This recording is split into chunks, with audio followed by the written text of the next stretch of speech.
Well, all this week on The Story, we're taking you back in time to see how KGW covered the lead up to the eruption of Mount St. Helens. This Sunday marks the 45th anniversary. And on today's date, back in 1980, Boyd Levitt took viewers inside the so-called danger zone.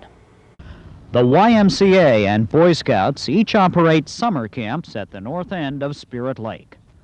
Volcano watchers think a massive avalanche from Mount St. Helens might cut off the area or wipe out the camps with a wave of mud and water.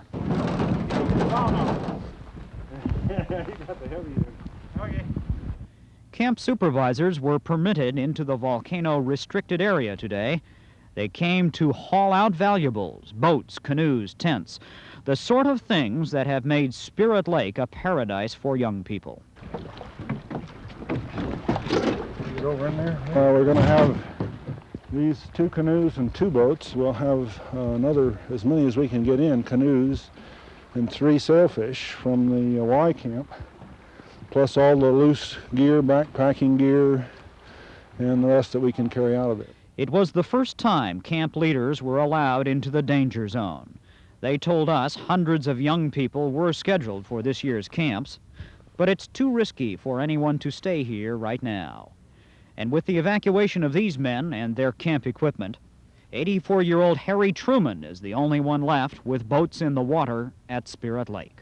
The Spirit Lake Boy Scout camp opened in 1955. Today, they abandoned the place indefinitely, and they will leave it up to the volcano to help them decide when and if they will reopen. At Spirit Lake, Boyd Levitt, News 8.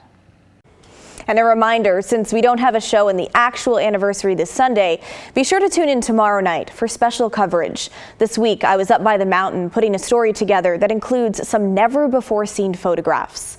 We would also love to hear your stories regarding the eruption of Mount St. Helens. Where were you on May 18th, 1980? And we'll feature some of your comments in the show Friday.